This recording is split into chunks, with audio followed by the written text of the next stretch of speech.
Good morning. Peter Gertz here. I'm a psychiatrist. What is the difference between dissociative and psychotic? This can be very tricky, and there can of course be overlap. People who have dissociative symptoms can also have psychotic symptoms and vice versa.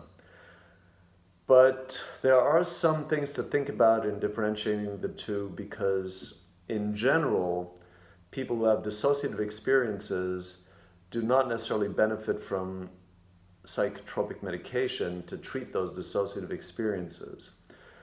So we want to be very careful. And one thing to look at is if someone dissociates in a major way, there generally is a history of serious trauma, often in childhood. And the most extreme example would be dissociative identity disorder, which is multiple personality disorder, where people pretty much always have a history of very serious physical or sexual or both abuse in childhood, which is often ongoing for years. So, I guess the way that happens is something we could try and explain to ourselves. Let's say if a little girl is being raped by her father every night at age 3, she cannot get away physically, but she can get away mentally by disassociating, and that can become a pattern of coping with situations throughout her life then. As a little child, it's adaptive and helps her, but down the road it can really interfere with her life. So again, differentiating dissociation from psychosis. If people hear voices in a dissociative state, they can be from dissociative alters, so alternate personalities in dissociative identity disorder.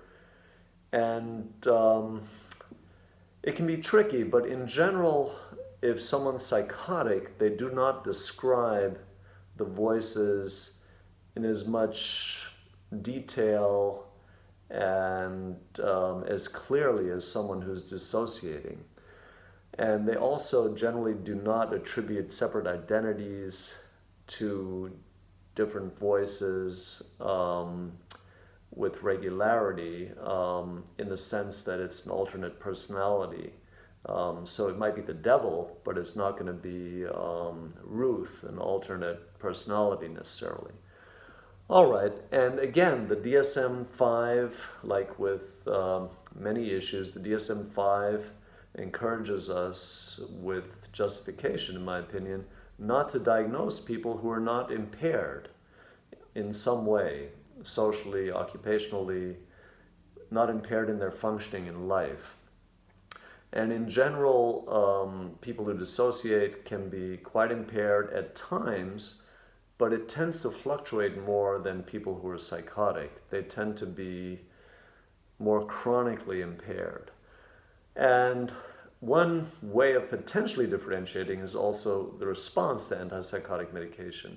As a rule, someone who's dissociating will not necessarily respond well to receiving an antipsychotic medication.